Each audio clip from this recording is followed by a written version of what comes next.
તો આપણા ગુજરાત સૌરાષ્ટ્ર કચ્છ કાઠિયાવાડની પરાગભાઈ કહેવત છે કે ખવડાવીને ખાય તો ઠાકર રાજી થાય.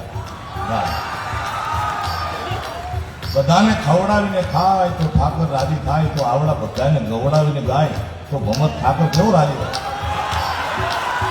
તમારી તૈયારી છે ને મારા હાલો બધા ભેગા થઈને ગાય.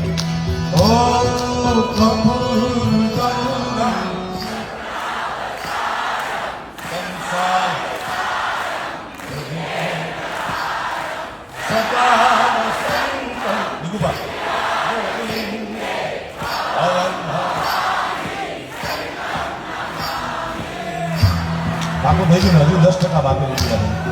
એટલે ભલું થશે, તમારું થશે, તમારા ઘરના થશે ભાઈ.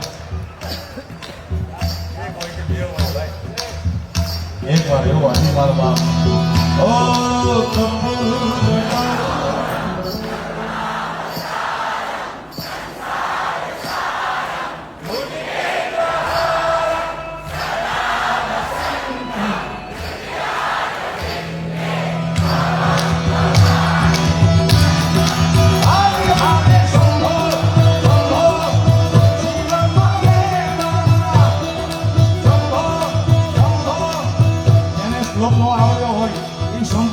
મારા ભેગા જોડે જાઓ.